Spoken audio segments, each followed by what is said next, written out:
Hello. Hi. So we had left off talking about on Monday, talking about the express powers of the presidency. So, in other words, that is with each section, each portion of the Constitution, there is a set of express powers. There is express powers in Article 1 for the Congress and express powers there for Article 2, presidency. So we had talked about what they describe for those particular powers and then some that are inferred from it or implied. The presidency has changed over time. It's really different now than it was in the early days. And that's what we're going to talk about today, what it is now and how it's changed. So if you remember, well, the presidency first, they saw their role as, in a sense, with more humility, that it wasn't the role for the president to promote policy goals.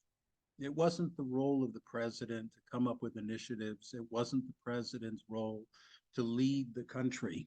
It was the Congresses. The Congress was elected by the people. The Congress was closest to the people. And they saw it as Congress's responsibility to, as a democratic process, to lead the way. And that continued in that way, and it's referred to as the legislative epoch. When it changed was 1933. And if you recall, 1933 is the Great Depression. And it's the same thing that changed the relationship between the federal government and the states, where the federal government assumed responsibilities that the states had formerly done. Well, when the states did that, when the federal government did that, they were also, it was also driven by the president. It wasn't driven by the Congress. It was the federal government expanding its realm of responsibilities, and it was done by the President Franklin Roosevelt as part of the New Deal, proposing a whole wide array of responsibilities that the government hadn't done before, but it was done on his initiative. It wasn't Congress who did it. So he came up with executive orders, he came up with legislative proposals. Uh, he used the megaphone. He had what they called fireside chats, and he would use the radio and communicate directly to the public. He expanded the role of the president as the somebody personal to the public and the leader of the country in a way that had never been before. And that's where we are today. And there are ways now that the president has that have gone even beyond that. The president has gone, and we'll look at it in, this is sort of annoying, um, in 5 ways. First, the president has increased the size of the executive office of the president. That is these offices, and I'll talk about this in more detail in a moment, but that's the offices that respond to the president. The cabinet, those are like the Department of Education, Department of Health and Human Services, the Department of Defense, State Department, all of those, there's someone in charge, the Secretary of State, let's say, and they're in charge of that. The president can talk to the Secretary of State, but there's a big, he's got to talk to the Secretary of State, who talks to someone else, who talks to someone else. It's hard for the president to get what he wants just talking to the Secretary of State or the Secretary of Health and Human Services. The executive office of the president gives the president a lot more power, and we'll get to that. The president also can use executive orders to get what he wants. Those are direct actions the president can take. The president can use regulatory review, which is addressing regulations. The president has military authority that earlier presidents didn't really think of themselves having. And the media and the president's role has changed. So going to the first one, the executive office of the president. When we think about who works for the president, There's the White House staff, and that's a small number of people clustered literally in the White House. And the political appointees, there's a small number, and they're really focused on politics. There's a broader executive office of the president that includes career staff, and there's many more of them. OMB, that's the Office of Management and Budget, the first one there, has 400 or so, 500 people who work there in total. So what they can do is reach out to these agencies. The president and his staff can contact staff people in the Office of Management and Budget, and they can talk to staff people in the agencies. And that's how the president can get his or her preferences met. When an agency wants a budget request, it wants something, it has to go to the Office of Management and Budget. And here's an example, and all these others, the Council of Environmental Quality, the U.S. Trade Representative, all these things, they'll coordinate different policies, whether environmental or trade, to try and get a consistent message or a consistent direction that agencies, different agencies, to keep them on following the same path, even if they might like to go a little differently. So the president has that authority, and you can see in this graph, it's gone up considerably since this is some sort of weird number of executive office units. I don't even know what that is, but you can see how much they've climbed over time, and that's given the president more authority. So that's the first area. The second one is, and this is the most important really in some ways, executive orders. You've heard of executive orders probably. So let's talk about them. First, a video. Let's see if anyone has seen the Schoolhouse Rock things that used to be for kids after school. Hold on a minute. Okay, let's see if we can get this going. Or if, there we go. Woo.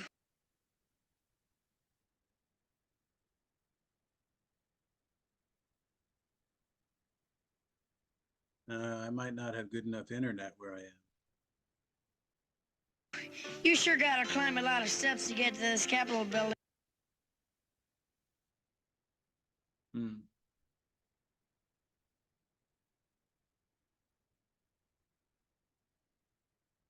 Here in Washington. Well, I wonder who that sad little scrap. Yeah, this is not going to work, is it? I'm not, Papers. I'm just a. Yeah, this isn't going to work.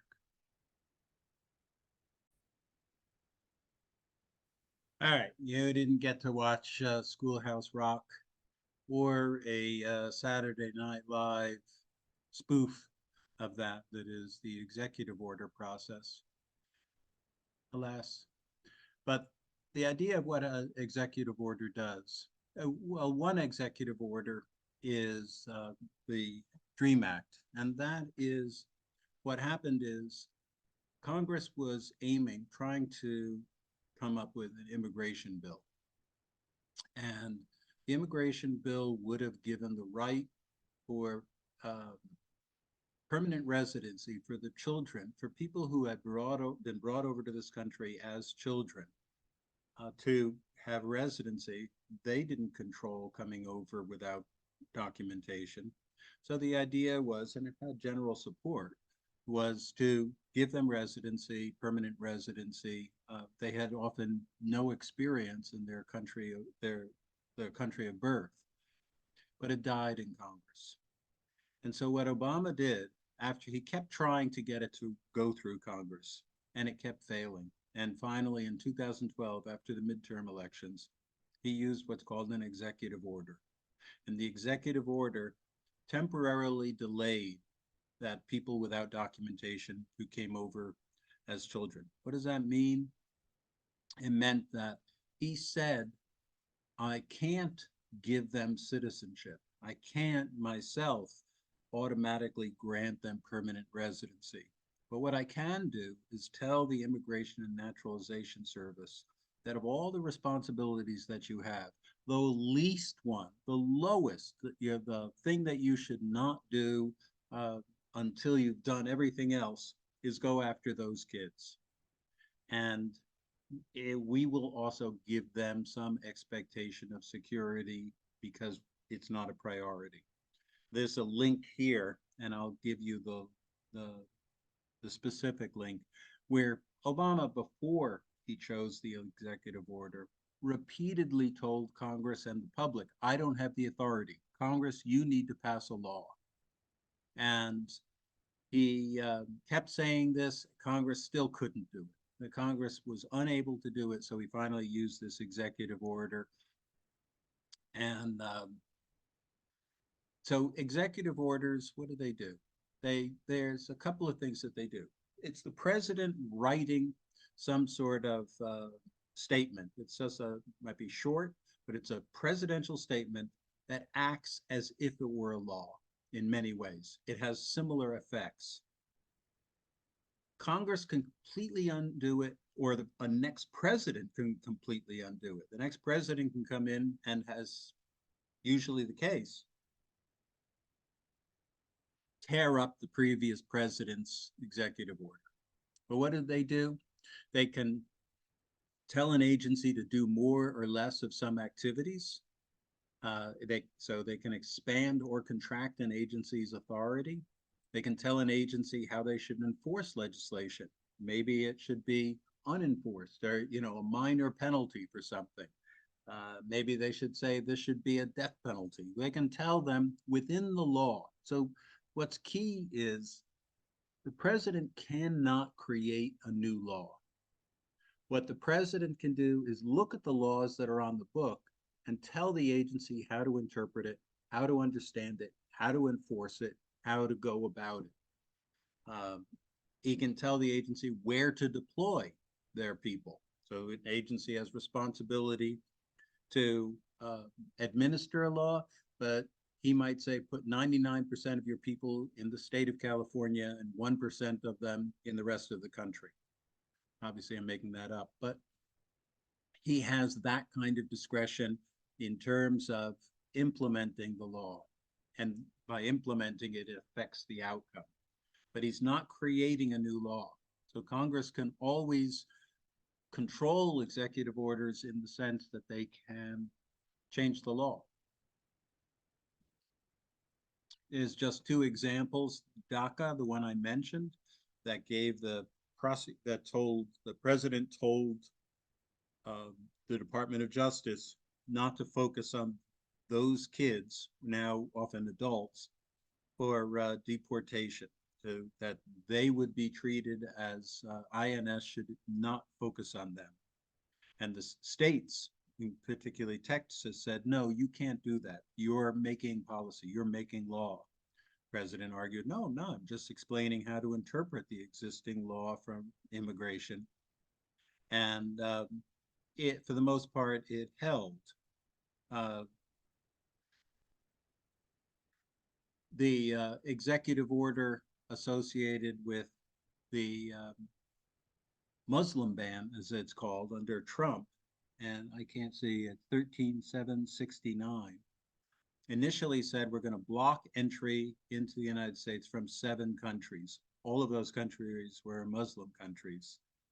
And the Ninth Circuit, that's a court circuit, said they were sued, that it was unfair, that it was, people should get the right to say whether or not they are a threat. Just because they're coming from particular countries doesn't automatically make them a threat.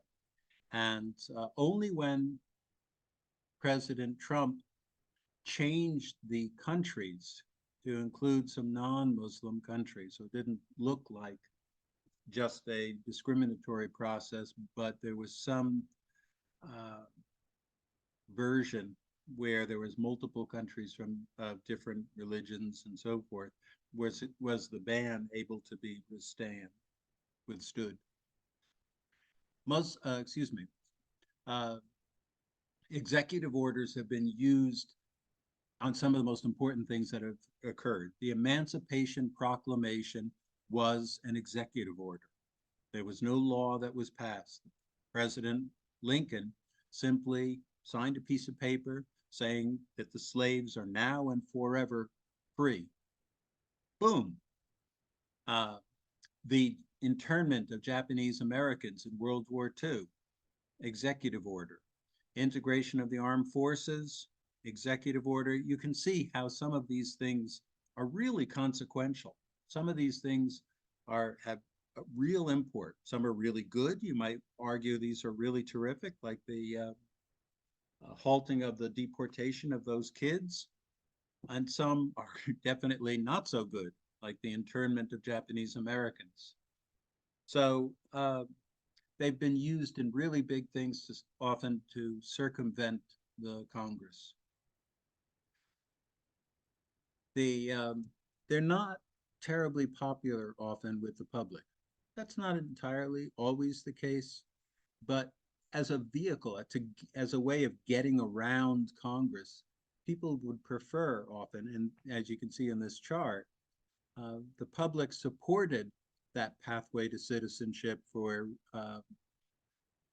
to delay deportations for those folks, the dreamers as they were referred to, and that's on the right-hand side. So they actually this one wasn't dreamers. This was just in general a pathway to citizenship for people who are in this country as undocumented, not necessarily just children. And but the public supported it, as you can see on the right. The blue line is bigger, the blue bar is bigger than the red bar. But as far as doing it through an executive order, the public was less supportive. And I just ask you to think, how would the founding fathers, with their concerns about kings and so forth, feel about executive orders and the way they're used? I've sort of set it up for you in a way, but think about that. Because right now, they're really common. And the other question is, and we talked about this briefly, but one of the consequences of the filibuster is that Congress gets less done. And this is what happened with the Dream Act, that it was filibustered. So people in the Senate blocked it. I think that was the way it went. But often with legislation, it's blocked and then it's left to a president to try and accomplish something with executive authority, with an executive order. In theory, if Congress did away with the filibuster, presidents wouldn't need to rely on the filibuster, which in terms of democracy would be a good thing. Okay, another area, you can't, if you see, here's the link. I'm not going to try and show it to you now because um, my internet's not good enough. But regulations are something that agencies create to interpret, explain, elaborate on the laws that are passed. So, for instance, Congress might pass a law saying that uh, the government, the Office of Health and Human Services, sorry, OSHA, Office of Safety, and I forgot what it stands for. They're supposed to regulate the chairs, the tables, and office spaces to ensure the safety of people using it. But it doesn't specify, the legislation doesn't specify only look at paint or chairs or whatever. It gives the agency the authority to evaluate whatever comes up. And so the agency has to write a rule to explain. Or it might be that the Department of Agriculture has a program that'll give payments to people who grow crops. Well, they have to specify which crops. They have to specify who's eligible. Could you be eligible to get that payment if you're producing, let's say the crop is corn. How long do you have to have produced the corn? 3 years, 10 years, 1 year? Can anyone get it who plants corn? Or only some people who plant corn? How much do they get? If the legislation doesn't specify, the agency has to pass a regulation that explains it. The reason I'm bringing this up now is because in the 1980s, the Reagan administration said that any regulations have to go to the federal government, have to go rather to the Office of Management and Budget, the executive office of the president, to evaluate the regulation and to ensure that the benefits are greater than the costs.